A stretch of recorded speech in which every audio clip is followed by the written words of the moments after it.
Okay, Corbin, what sound scares you most of all? There's a bear that goes roar. A little bit.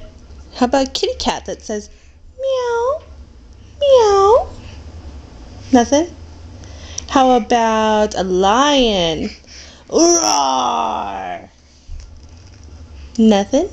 How about a monkey that goes ooh ee ah ah ah ooh ooh ooh ooh ee ah ah ah ah? Yeah, monkeys scare you when they go ooh ee ah ah ooh ooh ooh ooh.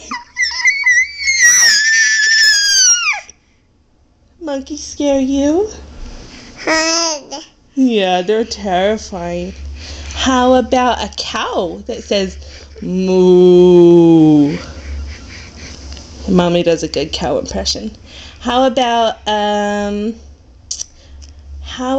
birds that go tweet, tweet, tweet, tweet, tweet, tweet, tweet? Oh, they're funny, huh? How about puppies that go ruff, ruff, ruff? Is that funny too? How about monkeys when they go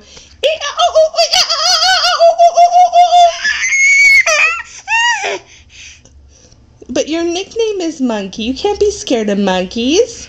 Especially when they go ooh